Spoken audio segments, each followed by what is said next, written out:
కృష్ణా జిల్లా గన్నవరంలో 4 గంటలుగా ఉద్రిక్తత వాతావరణం నెలకొంది.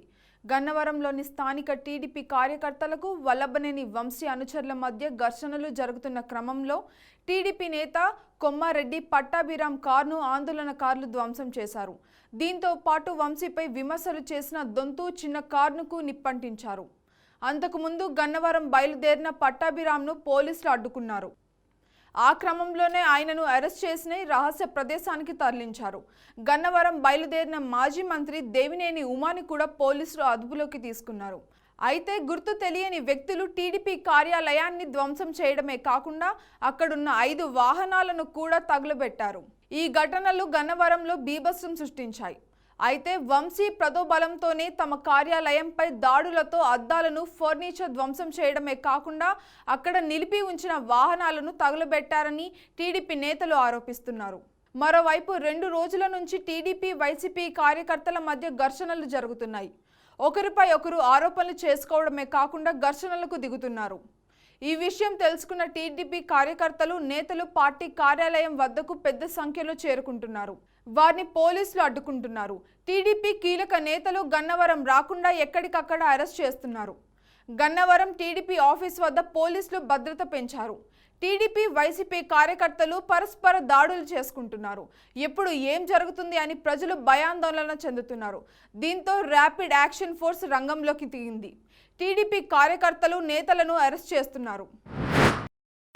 ఆంధ్రప్రదేశ్లో స్థానిక ఎమ్మెల్యే కోట, ఎమ్మెల్సీ అభ్యర్థులు గన్నవరం కోటాలో అభ్యర్థుల పేర్లను అధికార వైఎస్ఆర్సీపీ పార్టీ ప్రకటించింది.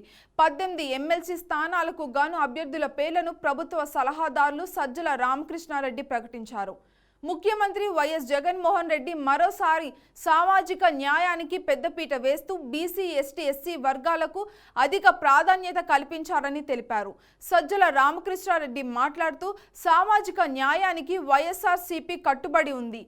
ఎస్టీ, ఎస్సీ మైనార్టీలకు పదవుల్లో పెద్దపీట వేశామని తెలిపారు.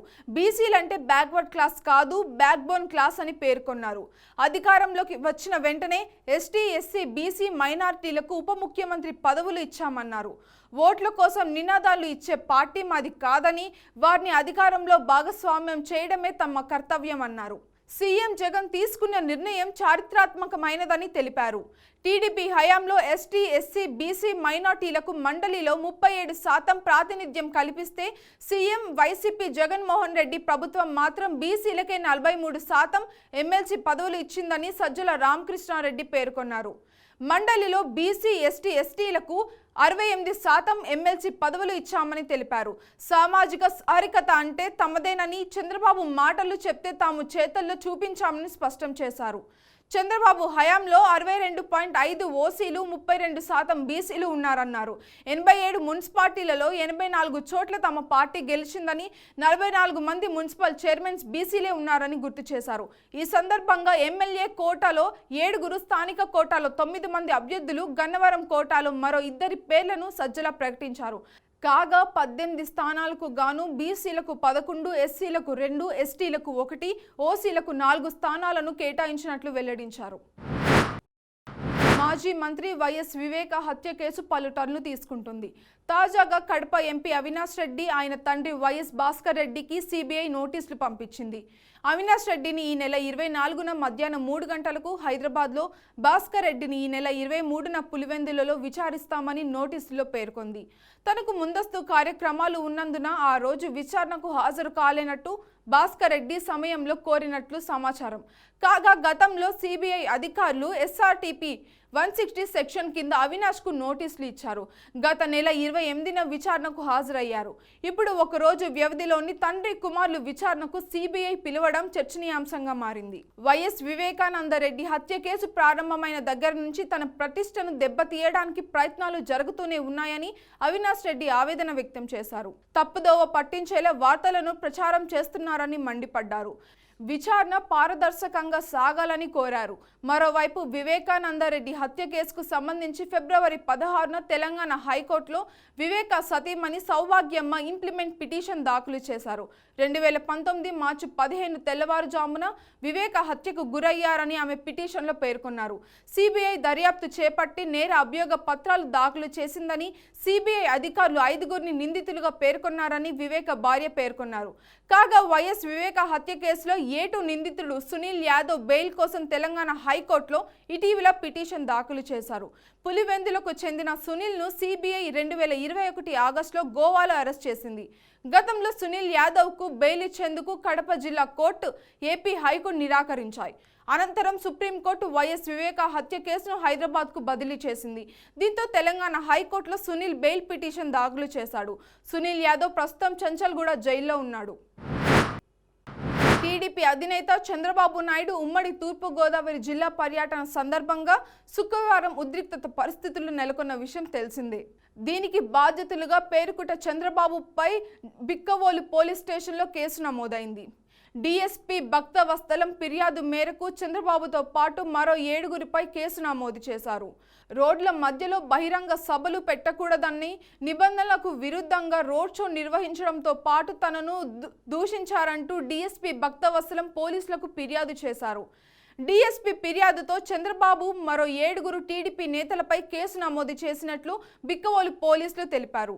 చంద్రబాబు తదితరులపై 143, 353, 149, 188 సెక్షన్ల కింద కేసు నమోదు చేసినట్టు అధికారులు తెలిపారు. ఇదిలా ఉంటే ఏపీలోని వైసీపీ ప్రభుత్వం అరాచకాలకు పాల్పడుతుందని చంద్రబాబు నాయుడు ఆగ్రహం వ్యక్తం చేశారు. అనపర్తిలో పోలీసులను పురిగొల్పి మీటింగ్ దగ్గరకు పంపారని ఆరోపించారు. సభ నిర్వహణకు ముందు రోజు అనుమతి ఇచ్చారని, కానీ అప్పటికప్పుడు అనుమతిని నిరాకరించినట్లు తెలిపారు. అనపర్తిలో పోలీసుల దాడిలో గాయపడిన పార్టీ కార్యకర్తలకు పార్టీ అండగా ఉంటుందని భరోసా ఇచ్చారు. గాయపడిన వారు త్వరగా కోలుకోవాలంటూ చంద్రబాబు ఆకాంక్షించారు. అక్రమంగా నమోదు చేసిన కేసులపై న్యాయబద్ధంగా పోరాడతామని, కేసులకు భయపడమంటూ తెలిపారు. ఏపీ బీజేపీలో మింగుడు పడని వివాదాలు. పార్టీ అధ్యక్షుడి నుంచి సైలెన్స్ తప్ప నో ఆన్సర్. ముఖ్యుల నుంచే వస్తున్న కామెంట్స్కి సమాధానం చెప్పుకోలేని పరిస్థితి. నో కామెంట్స్ అంటూ ఎప్పటికప్పుడు వెళ్ళిపోతున్న సోము వీర్రాజు. అవును, 2-3 రోజులుగా ఏపీ బీజేపీలో నడుస్తున్న స్పందన లెస్ పాలిటిక్స్ ఇవి. కన్నా రాజీనామా, జేవీఎల్ కామెంట్స్, జేవీఎల్కి పురంధేశ్వరి కౌంటర్స్ ఇవన్నీ పార్టీ ఇరుకున పెట్టే విషయాలే. వీటికి పార్టీ అధ్యక్షుడిగా ఉన్న సోము స్పందిస్తారని ఎవరైనా ఆశిస్తారు. కానీ ఆయన నుంచి నో రియాక్షన్. ప్రకాశం జిల్లా టూర్కి వెళ్లారు సోము వీర్రాజు. అక్కడ కనిపించిన రియాక్షన్ ఇది. కన్నా, జీవీఎల్, పురంధేశ్వరి విషయంలో రిపోర్టర్స్ అడిగిన ప్రశ్నలను దాటేస్తూ వెళ్ళిపోయారు సోము వీర్రాజు. కన్నా లక్ష్మీనారాయణ రాజీనామా చేస్తూ ఇద్దరు వ్యక్తుల్ని టార్గెట్ చేశారు. ఒకటి సోము వీర్రాజు, 2 జీవీఎల్. ఆ రోజు కన్నా రాజీనామా తర్వాత కూడా సోము స్పందించాల్సి వచ్చినా, మీడియా ప్రశ్నలకు స్పందించినా ఆయన నుంచి మాత్రం సరైన స్పందన రాలేదు. సోము మాత్రమే కాదు, పార్టీలో జరిగిన పరిణామాలకు ఎవరి నుంచి సరైన స్పందన లేదు. కన్నా రాజీనామా చేసిన వెంటనే ఆయన ఆరోపణలపై జీవీఎల్ను ప్రశ్నిస్తే అక్షరాల 12 సార్లు దండం పెట్టారు, కానీ వెంటనే రియాక్షన్ అయితే లేదు. కాగా బీజేపీ కన్నా లక్ష్మీనారాయణ రాజీనామా చేశారు. ఆ పార్టీ జాతీయ అధ్యక్షుడు బీజేపీ నడ్డాకు కన్నా రాజీనామా లేఖను పంపారు. రాష్ట్ర నాయకత్వం సరిగ్గా లేకపోవడం వల్లే రాజీనామా చేస్తున్నట్లు కన్నా వెల్లడించారు. ముఖ్య అనుచరులతో సమావేశం అనంతరం కన్నా రాజీనామాపై నిర్ణయం తీసుకున్నారు. కాగా కన్నా టీడీపీలో కానీ జనసేన పార్టీలోకి కానీ వెళ్తే అవకాశం ఉన్నట్లు సమాచారం. ఏ పార్టీలో చేరేది తెలియాల్సి ఉంది. ఏపీ రాజకీయం రోజు రోజుకు హీటెక్కుతుంది. ఎన్నికలు దగ్గర పడుతున్న కొద్దీ నేతల మాటలు రాటుదేలుతున్నాయి. మిత్రులు ఒకటై ప్రత్యర్థులకు కౌంటర్లు విసురుతున్నారు. గన్నవరం, గుడివాడ మావి, మా నియోజకవర్గాలను టచ్ చేస్తే దమ్ముందా? మా సంగతి అటుంచి ముందు మీ గురించి ఆలోచించుకోండి. మీ స్థానాలను మీరు గెలవగలరా? లేదంటే మాపై పోటీకి దిగే దమ్ముందా అంటూ చంద్రబాబు లోకేష్కు ఛాలెంజ్ విసిరారు గన్నవరం ఎమ్మెల్యే వల్లభనేని వంశీ. అసలు ముందు కుప్పంలో చంద్రబాబు గెలవగలరా? ఆయన నియోజకవర్గంలో స్థానిక సంస్థల ఎన్నికల్లో వైసీపీ గెలుపొందింది. ముందు ఆయన సీటు పదిలం చేసుకోవాలంటూ సూచించారు వల్లభనేని వంశీ. అటు గన్నవరం, గుడివాడ ఈ 2 నియోజకవర్గాలు కొడాలి నాని నావే అంటూ కుండబద్దలు కొడుతున్నారు వంశీ.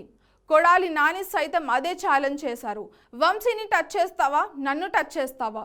ద్వారపూడి చంద్రశేఖర్ను టచ్ చేస్తావా? లేదంటే అంబటి రాంబాబును టచ్ చేస్తావా అంటూ సవాల్ విసిరారు కొడాలి.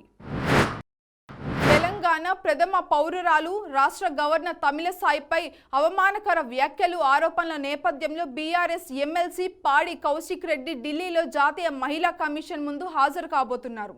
విచారణకు రాకపోతే చర్యలుంటాయంటూ హెచ్చరించారు. గత నెల 27వ తేదీన బీఆర్ఎస్ ఎమ్మెల్సీ పాడి కౌశిక్ రెడ్డికి గవర్నర్ను అవమానకర రీతిలో కామెంట్ చేశారు. అసెంబ్లీలో తీర్మానం చేసిన ఫైళ్లను గవర్నర్ తన దగ్గర పెట్టుకొని ఒక్క ఫైల్ను కూడా కదలనివ్వడం లేదంటూ ఆరోపణలు చేశారు. ఇంతకీ కౌశిక్ రెడ్డి ఏమన్నారో అందరికీ తెలిసిందే. అయితే ఎమ్మెల్సీ పాడి కౌశిక్ రెడ్డి చేసిన ఈ వ్యాఖ్యలను జాతీయ మహిళా కమిషన్ సమ్మెటుగా తీసుకుంది. ఎమ్మెల్సీకి నోటీసులు ఇచ్చింది. కమిషన్ ఎదుట విచారణకు హాజరు కావాలని నోటీసులు జారీ చేసింది. మరోవైపు కౌశిక్ రెడ్డిపై సరూర్ నగర్ పోలీస్ స్టేషన్లో బీజేపీ ఫిర్యాదు చేసింది. మహిళా గవర్నర్పై అవమానకర వ్యాఖ్యలు, కౌశిక్ రెడ్డి క్షమాపణలు చెప్పాలంటూ బీజేపీ నేతలు డిమాండ్ చేశారు.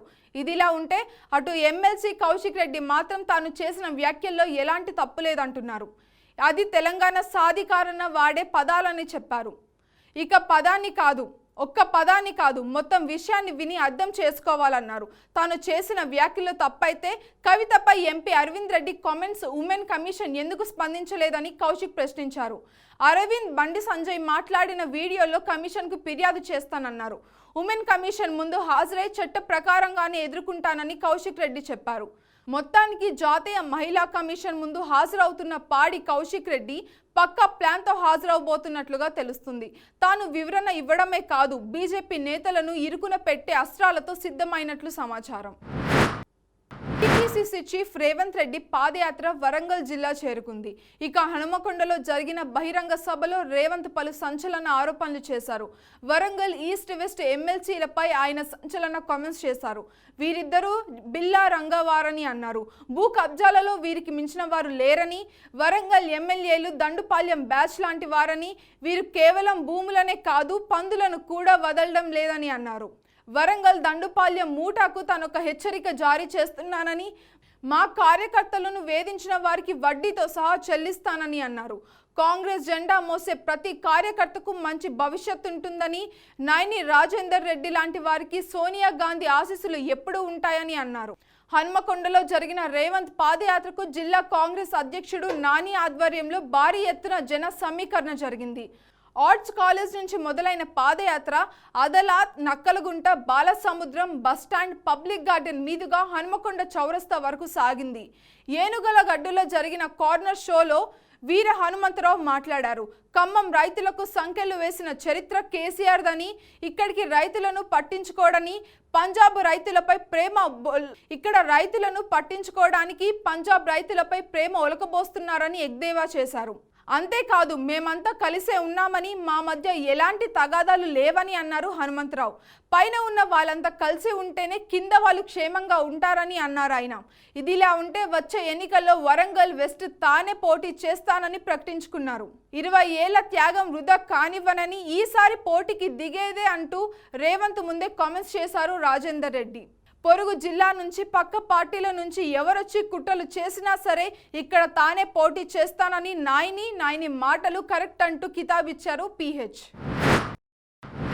తనను చంపుతానంటూ బెదిరింపు కాల్స్ వస్తున్నాయని గోష్మహల్ ఎమ్మెల్యే రాజా సింగ్ వెల్లడించారు. ఈ మేరకు కేంద్ర హోంశాఖ మంత్రి అమిత్ షా, తెలంగాణ బీజేపీ అంజన్ కుమార్, హైదరాబాద్ సిపి సివి ఆనంద్ కు ట్యాగ్ చేస్తూ ట్వీట్ చేశారు. తనను చంపుతామంటూ బెదిరింపు కాల్స్ వస్తున్నాయని గోష్మహల్ ఎమ్మెల్యే రాజా సింగ్ వెల్లడించారు. ఈ మేరకు కేంద్ర హోంశాఖ మంత్రి Amit Shah, Telangana DGP Anjan Kumar, Hyderabad CP CV ఆనంద్ ను ట్యాగ్ చేస్తూ ట్వీట్ చేశారు. ఒక పాకిస్తానీ నుంచి ఈ నెల 20వ తేదీ మధ్యాహ్నం 3:34 గంటలకు తనకు వాట్సాప్ కాల్ వచ్చిందని రాజా సింగ్ వెల్లడించారు. నన్ను చంపుతామంటూ బెదిరింపు కాల్స్ వస్తున్నాయి. బెదిరింపు కాల్ వచ్చింది. పాకిస్తాన్ వాట్సాప్ కాల్ ద్వారా చంపుతామంటూ తమ స్లీపర్ సెల్స్ యాక్టివ్గా ఉన్నాయంటున్నారు. ప్రతిరోజు ఇలాంటి బెదిరింపు కాల్స్ వస్తూనే ఉన్నాయని అంటున్నారు. రాజా సింగ్ ట్వీట్ చేశారు. తనకు కాల్ చేసిన వ్యక్తి వద్ద తన కుటుంబ వివరాలన్నీ ఉన్నాయంటూ రాజా సింగ్ పేర్కొన్నారు. ఇదిలా ఉంటే వివాదాస్పద వ్యాఖ్యల కేసులో ఎమ్మెల్సీ రాజా సింగ్ కొన్ని వారాల క్రితం హైకోర్టులో షరతులతో కూడిన బెయిల్ మంజూరు చేసిన విషయం తెలిసిందే. ఇటీవలే రాజా సింగ్ ను పోలీసులు మరో వివాదంలో అరెస్ట్ చేసి విడిచిపెట్టారు. అయితే తెలంగాణ ప్రభుత్వం తనకు కేటాయించిన బుల్లెట్ ప్రూఫ్ వాహనంలో పదే పదే పాడవుతుందని, దానికి నిరసనగా కారు ప్రగతి భవన్ వద్దకు రాజాసింగ్ తీసుకొచ్చి అక్కడ వదిలేసి వెళ్లినందుకు ప్రయత్నించారు. దీంతో రాజాసింగ్ ను పోలీసులు అరెస్ట్ చేసి అనంతరం విడిచిపెట్టారు. టాలీవుడ్ సినీ నిర్మాత నటుడు బండ్ల గణేష్ మరో వివాదానికి కేంద్ర బిందువుగా మారారు. నందమూరి తారకరత్న భౌతిక కాయానికి నివాళులు అర్పించేందుకు ఆయన ఇంటికి వెళ్లిన చంద్రబాబు అక్కడే ఉన్న విజయసాయిరెడ్డితో మాట్లాడారు. వీరిని ఉద్దేశించి బండ్ల గణేష్ చేసిన ట్వీట్ ప్రస్తుతం నెటిజన్ల ఆగ్రహానికి కారణమయ్యింది. కాగా తారకరత్నకు ఆంధ్రప్రదేశ్ మాజీ ముఖ్యమంత్రి చంద్రబాబు మేనమామ వరుస అవుతారు. చంద్రబాబు భార్య నారా భువనేశ్వరి తారకరత్నకు స్వయాన మేనత్త. అలాగే తారకరత్న భార్య అలైక్యారెడ్డి విజయసాయిరెడ్డికి వరుసకు కూతురు అవుతుంది. విజయసాయిరెడ్డి భార్య సోదరి కూతురే అలైక్యారెడ్డి. ఈ క్రమంలోనే తారకరత్న మృతితో విషాదంలో ఉన్న అలైక్యారెడ్డి ఇతర కుటుంబ సభ్యులను ఓదార్చేందుకు విజయసాయిరెడ్డి అక్కడే ఉన్నారు. అంతేకాదు అక్కడికి వచ్చిన వారితో నందమూరి కుటుంబ సభ్యులు ఇతరులతో ఆయన మాట్లాడడమే కాకుండా జరగాల్సిన కార్యక్రమాల గురించి కూడా చర్చించవచ్చారు. ఈ క్రమంలోనే అక్కడికి వచ్చిన జూనియర్ ఎన్టీఆర్, కళ్యాణ్ రామ్, చంద్రబాబు, బాలకృష్ణ తదితరులతో కూడా విజయసాయిరెడ్డి మాట్లాడారు. అయితే ఆంధ్రప్రదేశ్ రాజకీయాల్లో ప్రత్యర్థులైన చంద్రబాబు, విజయసాయిరెడ్డి పక్కని కూర్చొని మాట్లాడుతున్న ఫోటో, వీడియోస్ సోషల్ మీడియాలో వైరల్గా మారాయి. వీరిద్దరు కూడా తారకరత్నకు ఇరువైపులా బంధువులు కావడంతో విషాద సమయంలో చేయాల్సిన కార్యక్రమాల గురించి మాట్లాడుకున్నారు. చాలా వరకు ఈ ఘటనకు ఎలాంటి దురుద్దేశాలు లేవు. కానీ బండ్ల గణేష్ మాత్రం ఈ ఫోటోని ట్విట్టర్ వేదికగా షేర్ చేస్తూ సంచలన కామెంట్స్ చేశారు. టీఆర్ఎస్ వర్సెస్ బీజేపీ రెండు ప్రధాన పార్టీల నడుమ కొనసాగుతున్న విమర్శలు, ఆరోపణలతో తెలంగాణ రాజకీయాలు వేడెక్కుతున్నాయి. తాజాగా రాష్ట్ర విద్యుత్ శాఖ మంత్రి గుంటా గండ్ల జగదీష్ రెడ్డి కేంద్రంలోని బీజేపీ ప్రభుత్వంపై సంచలన వ్యాఖ్యలు చేశారు. ప్రధాని మోడీకి కేసీఆర్ భయపడుతున్నారని విమర్శించారు. తెలంగాణ సీఎం కేసీఆర్ను నిలువరించడమే పనిగా మోడీ పెట్టుకున్నారంటూ మండిపడ్డారు. తెలంగాణలో కరెంటు కోతలు తెచ్చేలా మోడీ అండ్ గ్యాంగ్ కుట్రలు చేస్తున్నారంటూ కేంద్రంపై మండిపడ్డారు. గుజరాత్లో వ్యవసాయ మోటార్లకు మీటర్లు పెట్టి మోడీ రైతులు ఉసురు తీస్తున్నారంటూ ఆరోపించారు. తెలంగాణలో వ్యవసాయాన్ని విచ్ఛిన్నం చేసేందుకు కేంద్రం కుట్ర చేస్తుందని, అందుకోసం ప్రణాళికలు రచిస్తుందని ఆరోపించారు. బీజేపీని తరిమి కొట్టాలంటూ ఆగ్రహం వ్యక్తం చేశారు. తెలంగాణలో కరెంటు కోతలే లక్ష్యంగా ప్రణాళిక చేస్తున్నారంటూ జగదీష్ రెడ్డి విమర్శించారు. అంతకు ముందు కూడా మంత్రి జగదీష్ రెడ్డి కేంద్రంపై పలు విమర్శలు చేశారు. విదేశీ బొగ్గు నిల్వలతో తయారు చేసిన విద్యుత్ని 50 రూపాయల వరకు అమ్ముకోవచ్చన్న కేంద్రం ఈఆర్ఎస్ నిర్ణయాన్ని తప్పుబట్టిన మంత్రి ప్రజలకు విద్యుత్ సౌకర్యాన్ని దూరం చేసేందుకు కేంద్రం కుట్రలు చేస్తుందని ఆరోపించారు. అదానీ లాంటి ప్రైవేట్ కంపెనీలకు లాభం చేకూరేందుకు బీజేపీ ప్రయత్నిస్తుందంటూ మండిపడ్డారు. సంస్కరణల పేరుతో ప్రైవేటు వ్యక్తులకు ప్రజల డబ్బులు దోచిపెట్టేందుకే కేంద్రం దుర్మార్గంగా వ్యవహరిస్తుందని మంత్రి జగదీష్ రెడ్డి ఆగ్రహం వ్యక్తం చేశారు. మహబూబాబాద్ ఎమ్మెల్యే శంకర్ నాయక్ పై చేసిన హాట్ కామెంట్స్ తో ఈసారి షర్మిల యాత్రకు బ్రేక్ పడింది. అంతేకాదు రెండోసారి షర్మిలపై ఎస్టీ అట్రాసిటీ కేసు నమోదైంది. గతంలో ఆందోళ్ ఎమ్మెల్సీపై చేసిన కామెంట్స్ తో అట్రాసిటీ నమోదు కాగా ఇప్పుడు ఎమ్మెల్సీ శంకర్ నాయక్ పై కించపరిచే వ్యాఖ్యలు చేశారంటూ ఫిర్యాదు రావడంతో మరోసారి ఎస్టీ కేసు నమోదైంది. మాటలతోనే మంటలు పుట్టిస్తున్నారు షర్మిల. నేను రాజశేఖర్ రెడ్డి బిడ్డను, ఎవరికి భయపడేదే లేదంటూ బీఆర్ఎస్ లీడర్లపై నిప్పులు కురిపిస్తున్నారు. పాదయాత్ర మొదలు పెట్టినప్పటి నుంచి అదే దూకుడు, అదే టెంపో. ఏ నియోజకవర్గం ఏదైనా, ఎమ్మెల్యే ఎవరైనా సరే తగ్గేదే లేదంటూ విరుచుకుపడుతున్నారు. ఆ వాడి వేడి మాటలే షర్మిల పాదయాత్రకు పదే బ్రేకులు పడేలా చేస్తున్నాయి. బీఆర్ఎస్ కార్యకర్తలు శంకర్ నాయక్ అనుచరులు ఆందోళనతో మహబూబాబాద్ అట్టుడికిపోతుంది. శంకర్ నాయక్ కు వెంటనే షర్మిల క్షమాపణ చెప్పాలంటూ వేలాది మంది రోడ్డుపైకి వచ్చి నిరసన తెలిపారు. వైఎస్ఆర్టీపీ ఫ్లెక్సీలు, కటౌట్లను ధ్వంసం చేసి హై టెన్షన్ పుట్టించారు. నన్నెవరూ భయపెట్టలేరంటూ వైఎస్ షర్మిల మాటకి మాట, యాక్షన్ కి రియాక్షన్ ఖచ్చితంగా ఉంటుందని తెగేసి చెప్పారు. మళ్ళీ కోర్టుకెళ్లి పాదయాత్ర మొదలు పెడతానని అంటున్నారు షర్మిల. ఒకవైపు వైఎస్ షర్మిల, మరోవైపు బీఆర్ఎస్ లీడర్స్. ఇరువైపులా ఎవరూ తగ్గేదే లేదు. దాంతో షర్మిల ఎక్కడికెళ్తే అక్కడ హై వోల్టేజ్ సీన్స్, రచ్చరచ్చే జరుగుతుంది. మీరొకటి, నేను అంతకు మించి అంటున్నారు షర్మిల. ఓ మహిళ మాట్లాడాల్సిన మాటలేనా అంటున్నారు బీఆర్ఎస్ లీడర్స్. మరి షర్మిల వర్సెస్ బీఆర్ఎస్ లీడర్స్ గా సాగుతున్న ఈ హై వోల్టేజ్ వార్ ముందు ముందు ఇంకెంత రచ్చ సృష్టిస్తుందో చూడాలి. దేశ రాజకీయాల్లో బీజేపీ కాంగ్రెస్ కూటములకు పోటీగా పొలిటికల్ ఎంట్రీ ఇచ్చిన బీఆర్ఎస్ పార్టీకి ఇతర రాష్ట్రాల నుంచి మద్దతు పెరుగుతుంది.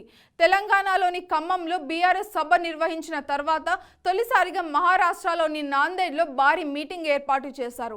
ఈ మీటింగ్ సూపర్ సక్సెస్ అయింది. అధిక సంఖ్యలో ప్రజలు తరలివచ్చారు. బీఆర్ఎస్ అధ్యక్షుడు కేసీఆర్ ప్రసంగాన్ని ఆసక్తిగా తిలకించారు.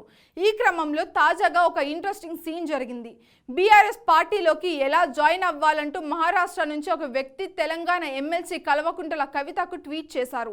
దేశవ్యాప్తంగా జరిగే బీఆర్ఎస్ బహిరంగ సభలు కార్యక్రమాలలో పాల్గొని సీఎం కేసీఆర్ కు మద్దతు పలకాలని ఎమ్మెల్సీ కవిత సూచించారు. For inquiries and queries, please reach us at contact@vibrantmedia.net. Subscribe to Vibrant TV.